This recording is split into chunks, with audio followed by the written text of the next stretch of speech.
नमस्कार दोस्तों, decode exam में आप सभी का स्वागत है। आज की क्लास में हम लोग डिस्कस करेंगे मॉक टेस्ट जो कि आपकी यूपीपीसीएस प्रीलिम्स और आरओ दोनों परीक्षाओं के लिए बहुत ही महत्वपूर्ण है। तो चलिए आज की क्लास को स्टार्ट करते हैं मेरे साथ ऐश्वर्या सिंह के साथ। अगर क्लास में आपको किसी भी तरीके का डाउट होता है तो आप मुझसे कमेंट बॉक्स में पूछ सकते हैं। आज की क्लास को स्टार्ट करने से पहले थोड़ी सी इंफॉर्मेशन मैं आप लोगों को दूंगी RO prelims 2024 video test series के बारे में। इस टेस्ट सीरीज में हम लोग 7000 प्रश्नों के माध्यम से पूरे पाठ्यक्रम का सुनिश्चित रिवीजन करेंगे। साथ ही साथ टॉपिक और subject wise daily target revision भी कराया जाएगा, जिसके के थ्रू आप अपने कंप्लीट सिलेबस को, एंटायर सिलेबस को 3 बार रिवाइज कर सकते हैं। यहाँ पर आपको 4000 क्वेश्चंस के डिटेल्ड वीडियो सॉल्यूशन प्रोवाइड किया जाएगा। 15 फुल टेस्ट सिलेबस आपको प्रोवाइड किया जाएगा, मतलब पूरा टेस्ट है आपका, फुल टेस्ट है, जिसमें कि 3000 क्वेश्चंस आपके होंगे। और यहाँ पर जो क्वेश्चंस आपको प्रोवाइडेड होंगे वो बाइलिंगुअल क्वेश्चंस होंगे, तो ना ही हिंदी मीडियम वालों को दिक्कत होने वाली है, ना ही इंग्लिश मीडियम वालों को। ठीक है। और अगर क्लास आपको इस टेस्ट से रिलेटेड कोई भी इंफॉर्मेशन चाहिए, मैं आपको बता दूं, तो यहाँ पर आपको इन दोनों नंबर में से किसी भी एक नंबर पर वीडियो टेस्ट लिखकर सेंड कर देना है। आपको सारी इंफॉर्मेशन प्रोवाइड करा दी जाएगी। किसी भी तरीके का डाउट होता है तो भी आप पूछ सकते हैं। चलिए अब आज की क्लास का हम पहला प्रश्न देखेंगे। पहले प्रश्न को देखिए, थोड़ा सा बड़ा है तो अगर आप चाहें तो समय ले सकते हैं। भारत के संदर्भ में जैविक कृषि का के निम्नलिखित में से कौन सा या कौन से लाभ हो सकते हैं बोला गया है। पहला आपको दिया गया है फसलों में रासायनिक उर्वरकों का कम प्रयोग, ऑर्गेनिक फार्मिंग में क्या क्या बेनिफिट्स हो जाते हैं। फिर दूसरा आपको दिया गया पर्यावरणीय संतुलन का पुनर्स्थापन। फिर तीसरा दिया गया भारत के स्वास्थ्य सूचकांक में परिवर्तन। और आखिरी आपको दिया गया है उपयुक्त सभी।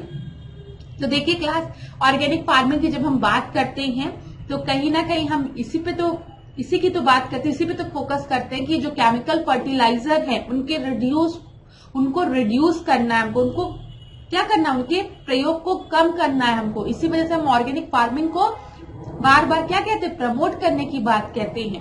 अब ऑर्गेनिक फार्मिंग जब हम प्रमोट करेंगे तो उससे क्या होगा, जितना ज्यादा ऑर्गेनिक फार्मिंग होगा उतना ही कम केमिकल फर्टिलाइजर का यूज होगा। दूसरी चीज, जब केमिकल फर्टिलाइजर पेस्टिसाइड्स का यूज क्रॉप्स में किया जाता है या सब्जी में किसी भी चीज में छिड़का जाता है, छिड़काव होता है, तो जब हम उसको कंज्यूम करते हैं उन पेड़ पौधे को या फिर फल को या फिर सब्जियों को, तो हमारे बॉडी में भी वो केमिकल्स जाते हैं, जिसका कि निगेटिव इम्पैक्ट हमारे बॉडी में पड़ता है, साथ ही साथ हमारे पर्यावरण में भी पड़ता है।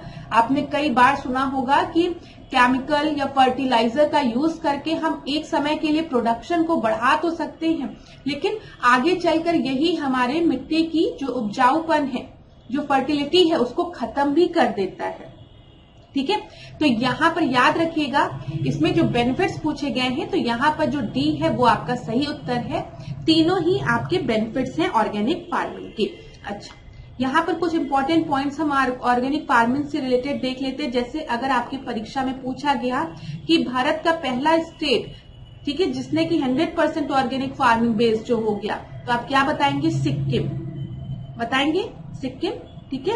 और अगर आपकी परीक्षा में पूछा गया कि किस ब्रिटिश बोटैनिस्ट को हम लोग ऑर्गेनिक फार्मिंग के फादर के नाम पे जानते हैं, ठीक है, who is regarded as a father of organic farming, तो आप कौन सा नाम बताएंगे, एल्बर्ट होवार्ड। ठीक है, ये भी नाम आप याद रखिएगा। तो दोनों ही पॉइंट आपके परीक्षा के लिए इंपॉर्टेंट है जो मैंने आपको बताया। चलिए अब नेक्स्ट प्रश्न को हम देखते हैं, सेकेंड प्रश्न। दूसरे प्रश्न को देखिए क्लास, ये आपकी परीक्षा में पूछा गया प्रश्न है, ये PYQ है, प्रीवियस ईयर क्वेश्चन है। निम्नलिखित में से कौन सा उत्तर प्रदेश के उद्यमियों को उद्योगों में एक उद्योग लगाने में सहायता करता है। तो जल्दी से बता दीजिए, कौन सहायता करता है इंडस्ट्रीज लगाने में उत्तर प्रदेश में।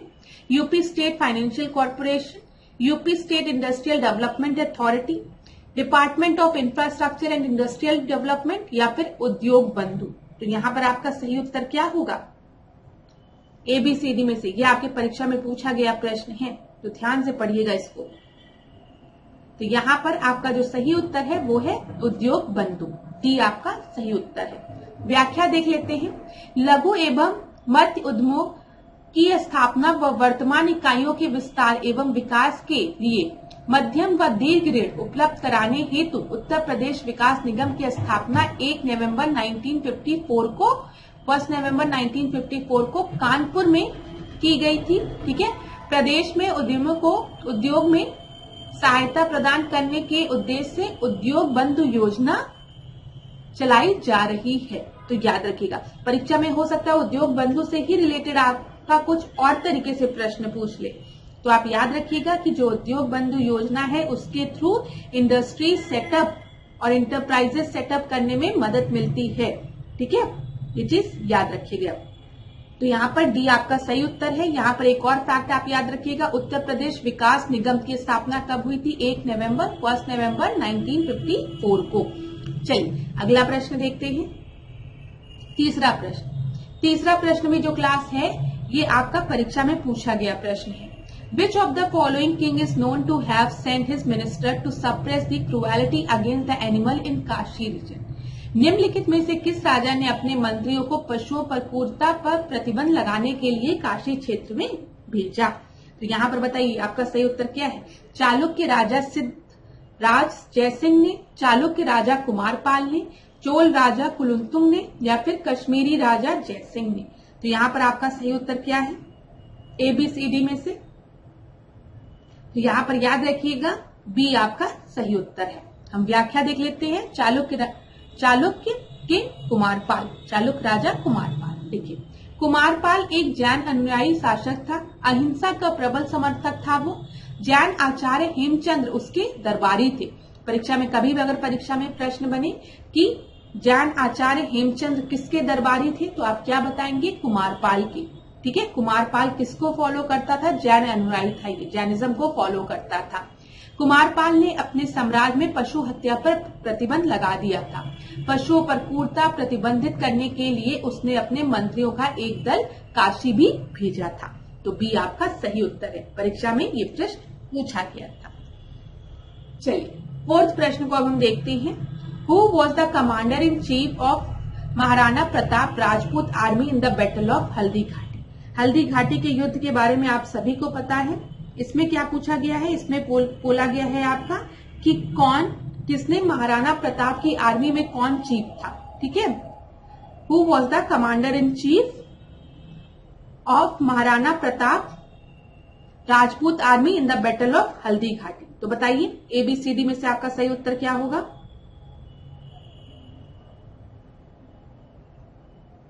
पहला आपको ऑप्शन क्या दिया गया है? इब्राहिम खान गर्दी। दूसरा आपको क्या दिया गया है? हकीम खान सुर। और आखिरी आपको दिया गया है, नहीं आखिरी, तीसरा आपको दिया गया है तर्दी बेग, और आखिरी आपको मोहम्मद लोधी दिया गया है। तो इसमें से एक ऑप्शन तो आप लोग बहुत आसानी से ही एलिमिनेट कर ले रहे होंगे ABCD में से।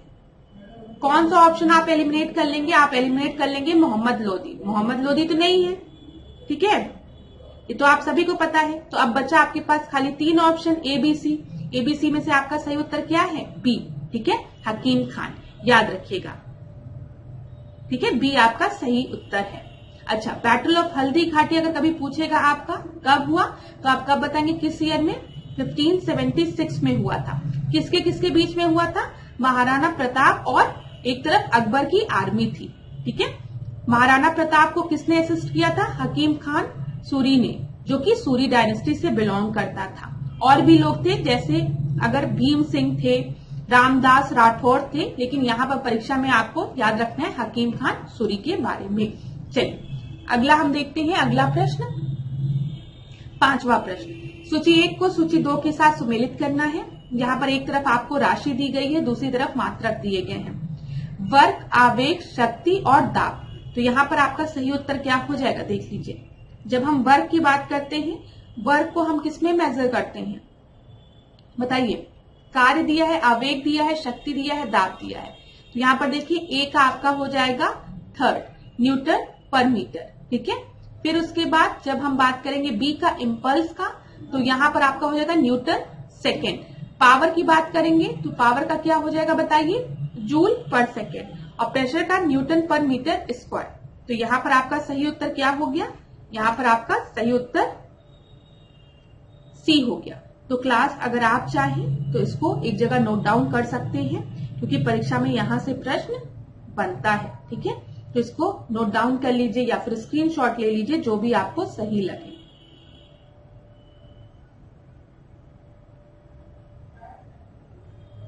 अगला हम देखते हैं, यहां पे देख लीजिए और भी आपको दिए गए हैं। जैसे हम बात करें राशि चाल की, बात करेंगे दूरी मेजर करने में, ठीक है, मीटर पर सेकेंड।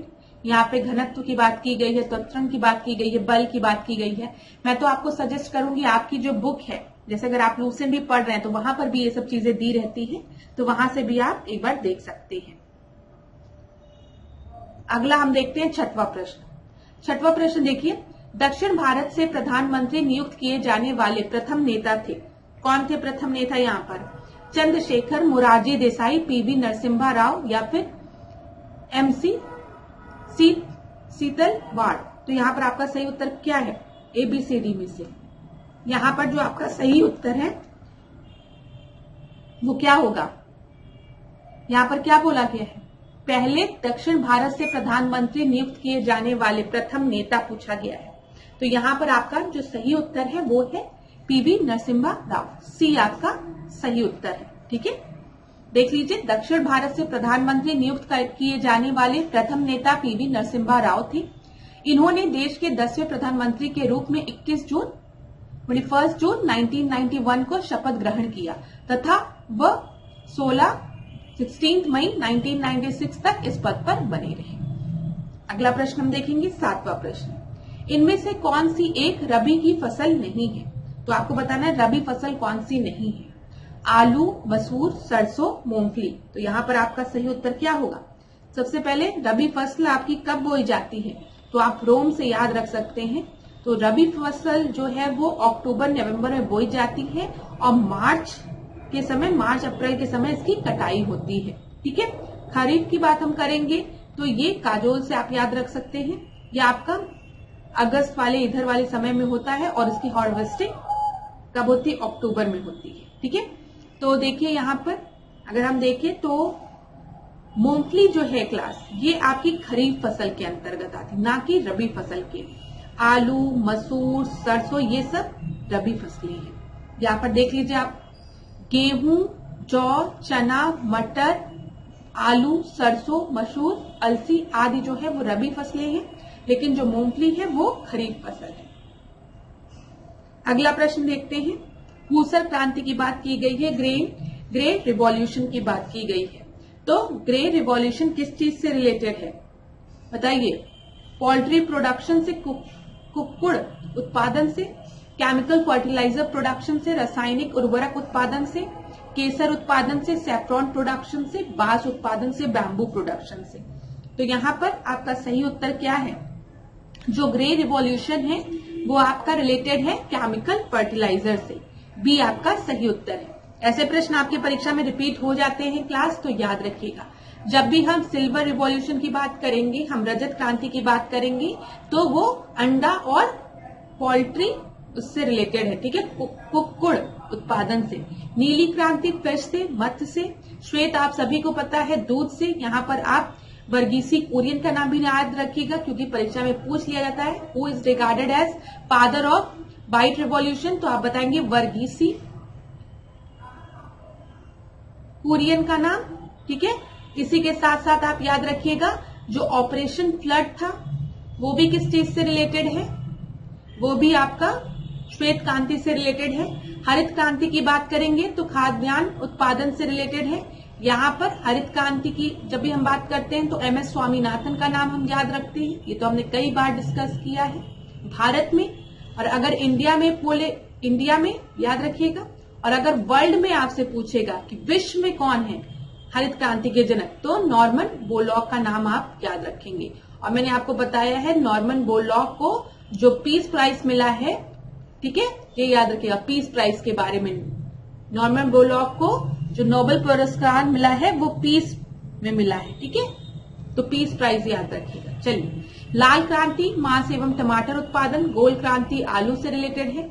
रजत रेशा, ठीक है, सिल्वर फाइबर की अगर हम बात करेंगे तो कपास से रिलेटेड है। सुनहरी क्रांति की बात करेंगे तो बागवानी, शहद, फल उत्पादन से। बादामी क्रांति मसाला उत्पादन से। भूरी क्रांति कोको उत्पादन से। स्वर्ण रेखा जूट उत्पादन से। हरित सोना क्रांति बांस उत्पादन से। गुलाबी क्रांति प्याज और झींगा से। ठीक है, अगला हम देखते हैं 9वां प्रश्न। अंडे की सफेदी में मौजूद प्रोटीन जो विटामिन B7 के अवशोषण को रोकता है वह दिए गए विकल्पों में से कौन सा है? तो जल्दी से बता दीजिए कौन सा है वो। विच of the following protein present in egg white prevents the absorption of vitamin B7? तो क्या है यहाँ पर?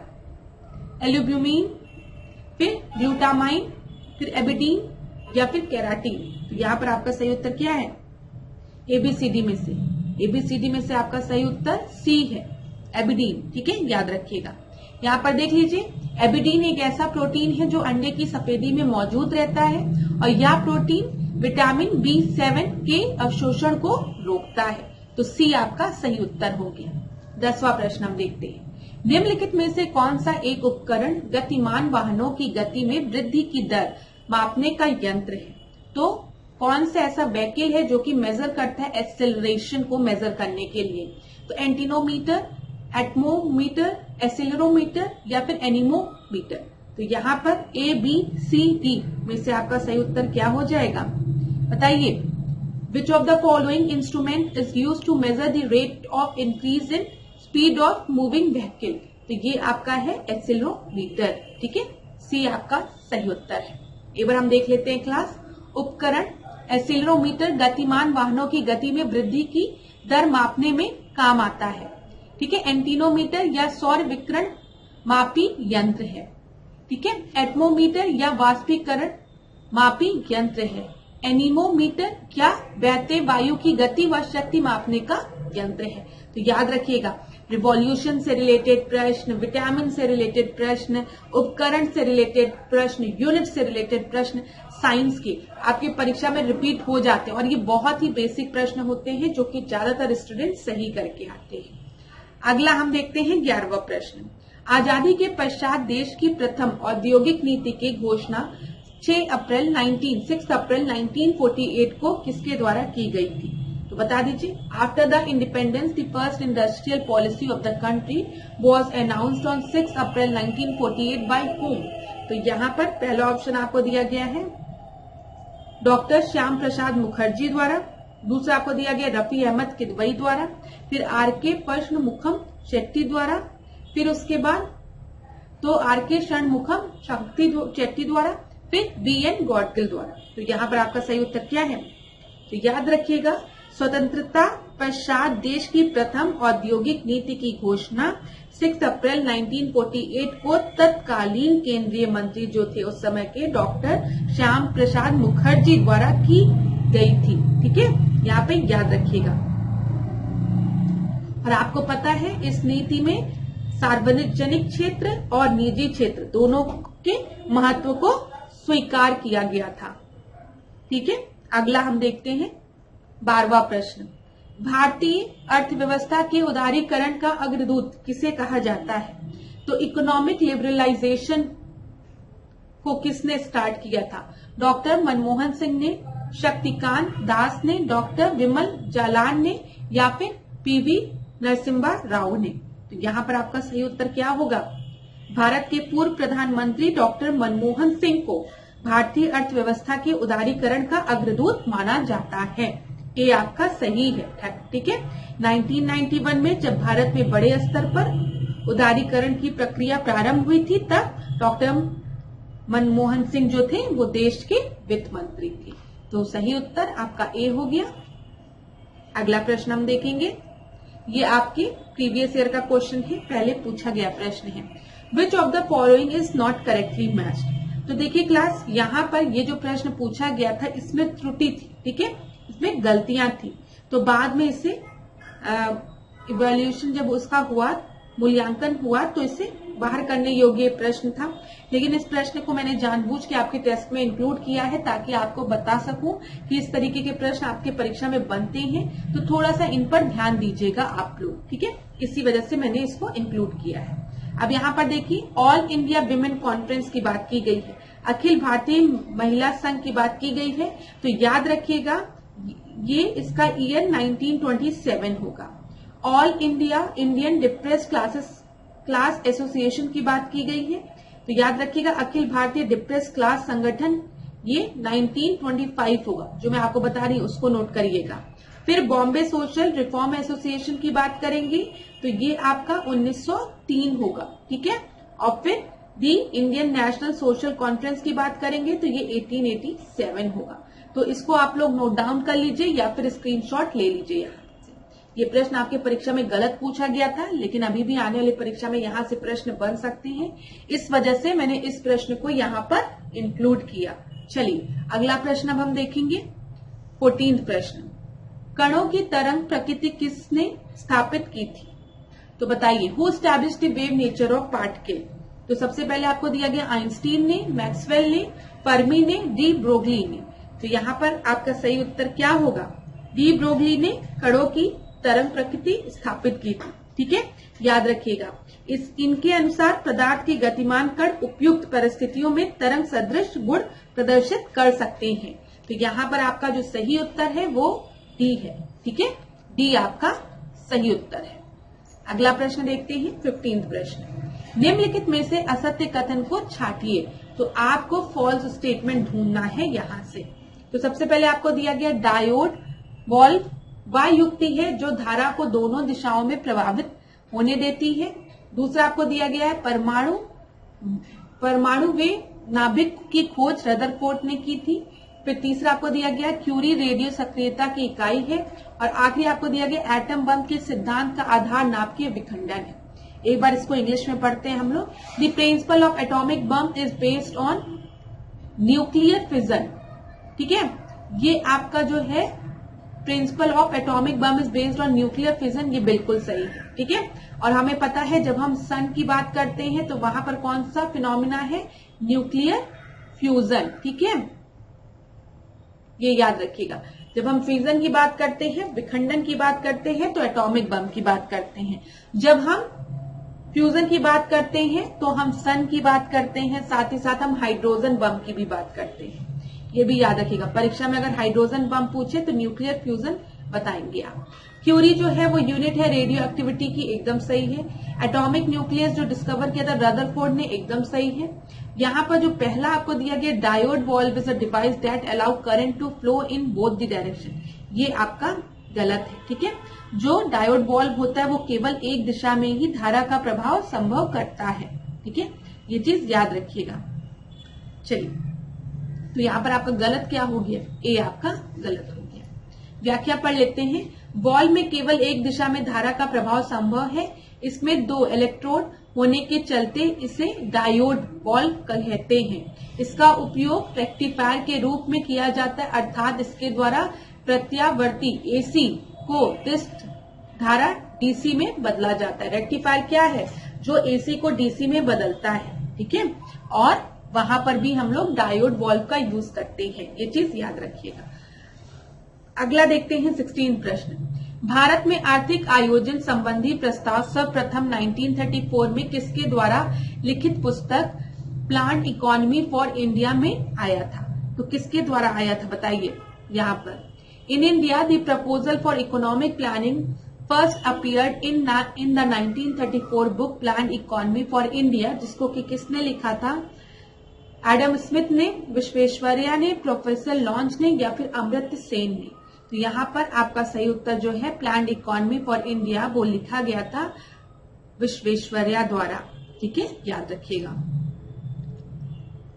यहाँ पर देख लीजिए, भारत में आर्थिक नियोजन संबंधी प्रस्ताव सर्वप्रथम 1934 में विश्वेश्वरैया की पुस्तक प्लान्ड इकोनॉमी फॉर इंडिया में आई थी। इसमें भारत के विकास के लिए 10 वर्षीय प्रस्तुत किया गया था। चलिए अगला हम देखते हैं 17वां प्रश्न। निम्नलिखित में से कौन सा युग्म सही सुमेलित है? तो सही सुमेलित आपको बताना है। तो सबसे पहले एक्यूमुलेटर दिया है, एल्टीमीटर दिया है, क्रोनोमीटर दिया है और सेलेनोमीटर दिया है। तो यहाँ पर देखिए क्लास, जब हम एक्यूमुलेटर की बात करते हैं, डिवाइस जो कि इलेक्ट्रिकल एनर्जी को क्या करती है? अच्छा, यहाँ पर नॉट करेक्टली मैच दिया, ध्यान दीजिएगा, कौन सा युग्म सही सुमेलित नहीं है, ठीक है। तो डिवाइस जो कि इलेक्ट्रिकल एनर्जी को स्टोर करने के लिए यूज होती है उसको हम एक्यूमुलेटर कहते हैं, एकदम सही है। डिवाइस जो कि यूज होती है हाइट को मेजर करने के लिए, ठीक है, an instrument use for measuring the height of a flying craft, एकदम सही है।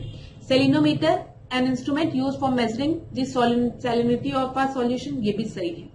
क्रोनोमीटर दिया है, an instrument use for measuring the low temperature, ये आपका गलत है, ठीक है, याद रखिएगा।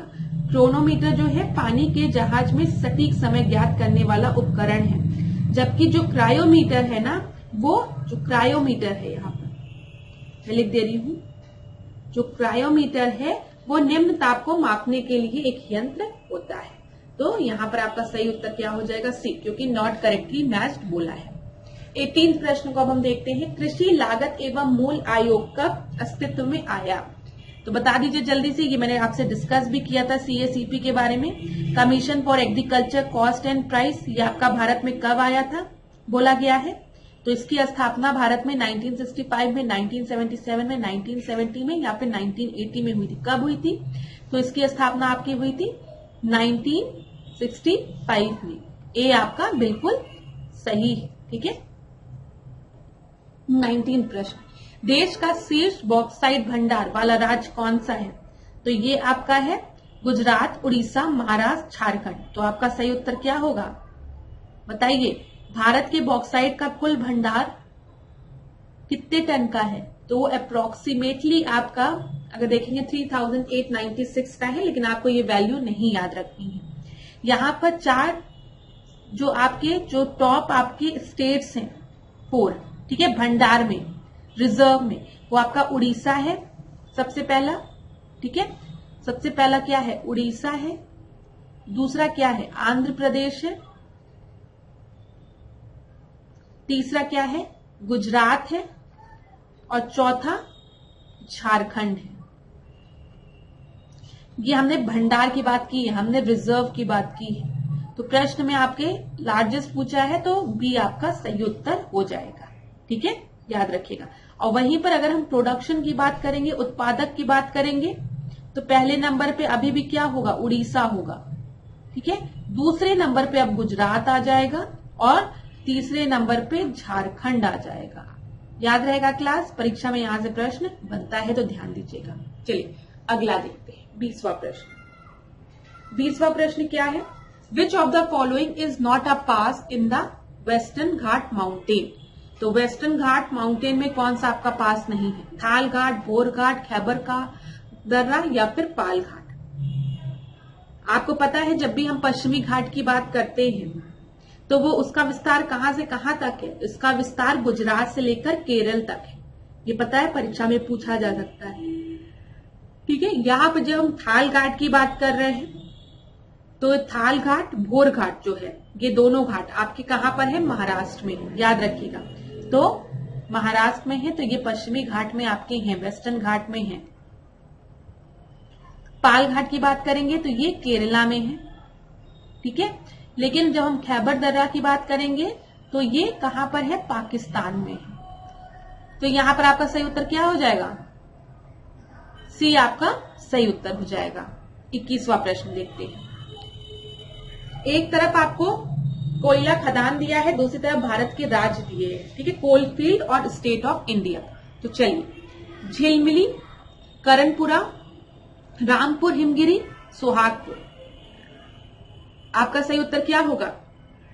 झिलीमिली की बात करेंगे तो ये कहां पर है? उड़ीसा में, मध्य प्रदेश में, छत्तीसगढ़ में या फिर झारखंड में? तो यहां पर आपका जो सही उत्तर है वो है झिलीमिली, जो है वो छत्तीसगढ़ में है। ए का थर्ड 2 जगह है, ठीक है। ए का थर्ड 2 जगह है तो बी का भी 4th हमको पता चल जाएगा। करणपुरा जो है वो झारखंड में है, ठीक है। सोहागपुर की बात करेंगे तो ये कहां पर है? मध्य प्रदेश में है। सी का फर्स्ट, सोहागपुर जो है, नहीं, डी का सेकंड ये हो गया ना। और रामपुर हिमगिर जो है वो आपका उड़ीसा में है। अब क्लियर हो गया? तो यहां पर आपका सही उत्तर डी हो जाएगा। एक बार हम लोग देख भी लेते हैं। देखिए, झिलमिल छत्तीसगढ़ में, करणपुरा झारखंड में, रामपुर हिमगिर कहां पर है, उड़ीसा में है, सुहागपुर मध्य प्रदेश में है। तो आपका 21 का डी सही उत्तर है। अगला प्रश्न हम देखते हैं 22वां प्रश्न। सूची 1 को सूची 2 के साथ हमें सुमेलित करना है। एक तरफ हमको रिवर वैली प्रोजेक्ट दिए गए हैं, दूसरी तरफ हमको रिवर दी गई है। तो देखिए, रिहन परियोजना की बात की गई है, नागार्जुन सागर परियोजना की बात की गई है, पोचमपाद परियोजना की बात की गई है और माता टीला परियोजना की बात की गई है। तो रिहन परियोजना कहाँ पर है बताइए। तो ये तो आपकी परीक्षा में पूछा गया प्रश्न है क्लास। देखिए कितना आसान प्रश्न है। रिहन परियोजना कहाँ पर होगा, रिहन परियोजना रिहन पे होगा। तो ए का थर्ड हो जाएगा। ए का थर्ड आपको 3 जगह दिया गया है, तो ए को तो आप एलिमिनेट कर सकते हैं। अब आपको इन तीनों में पहचानना है सही उत्तर क्या है। नागा अर्जुन की बात करेंगे तो नागा अर्जुन जो है वो कृष्णा नदी पर है, बी का फोर्थ आपको यहाँ पर दिया गया। ये तो सबसे आसान था। पोचमपाद की हम बात करेंगे तो ये गोदावरी नदी पर है और माता टीला जो है वो बेतवा नदी पर है। माता हमेशा बेटा के साथ होती है, तो माता टीला बेतवा नदी।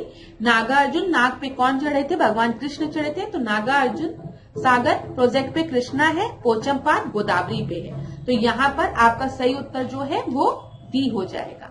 अगला हम देखते हैं 23वां प्रश्न। Which of the following state of India was the largest producer of cement in 2018 to 19?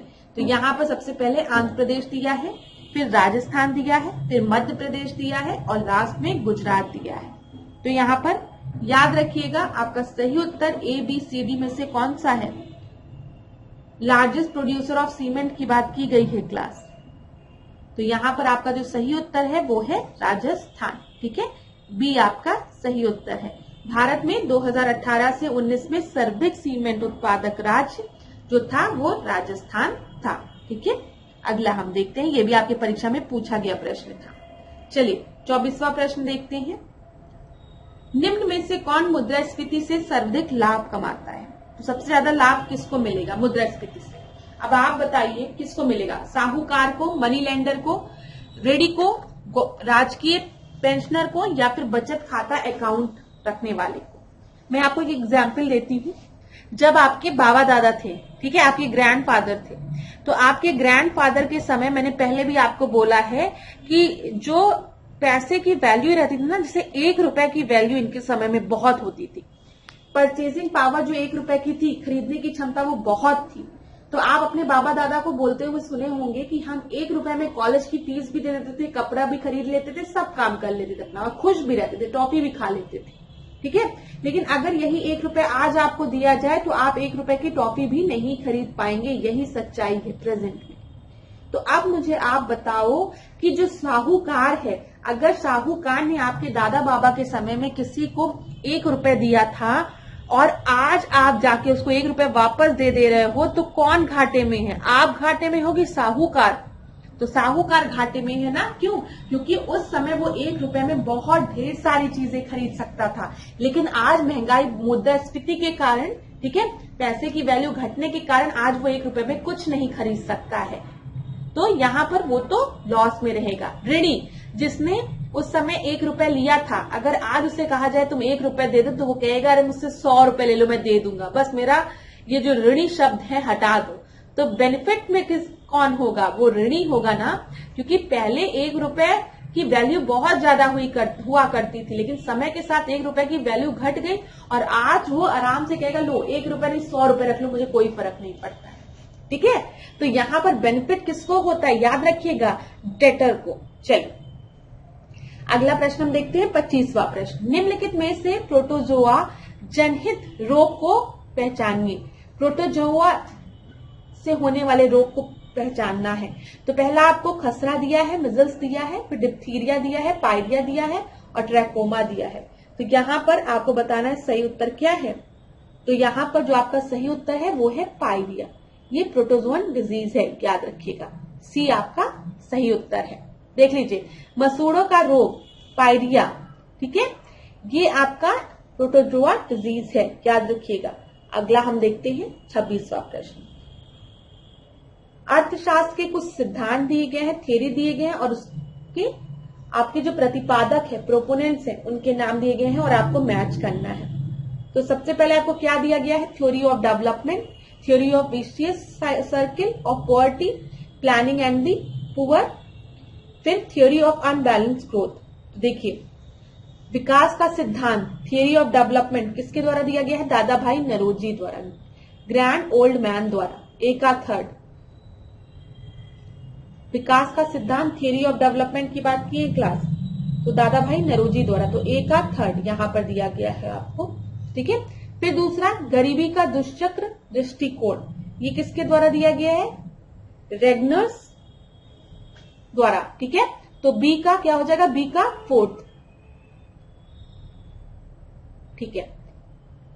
Planning and the poor की अगर हम बात करेंगे, ये मिन्हास द्वारा, तो ये वीएस मिन्हास द्वारा, तो आपका सी का सेकेंड।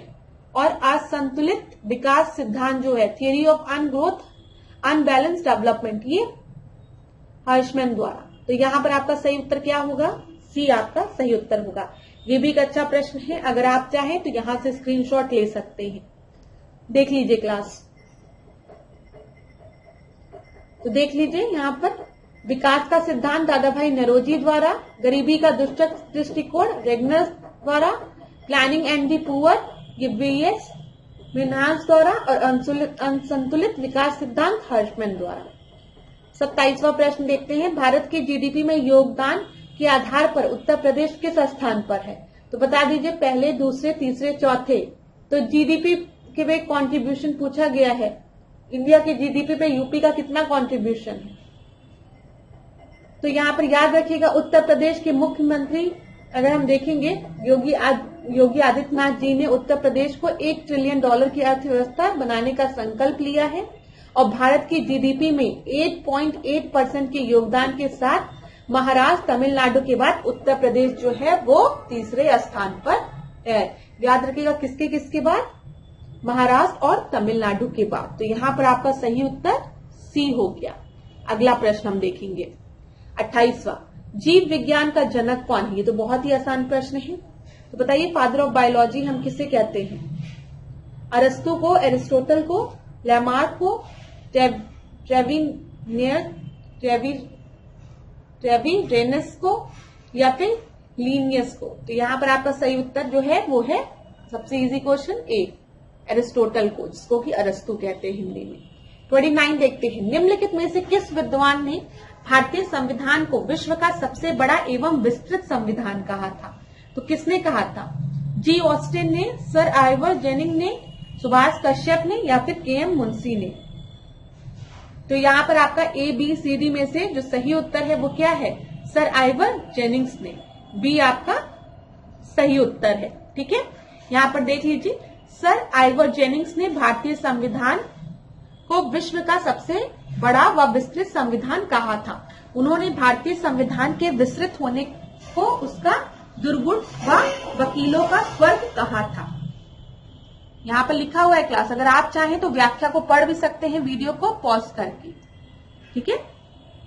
चलिए, के.एम. मुंशी की अगर हम बात करेंगे तो के.एम. मुंशी ने प्रस्तावना को, ठीक है, जो आपका उद्देशिका है, प्रस्तावना है, को राजनीतिक जन्म पत्री कहा था, पॉलिटिकल हॉरोस्कोप की संज्ञा दी थी।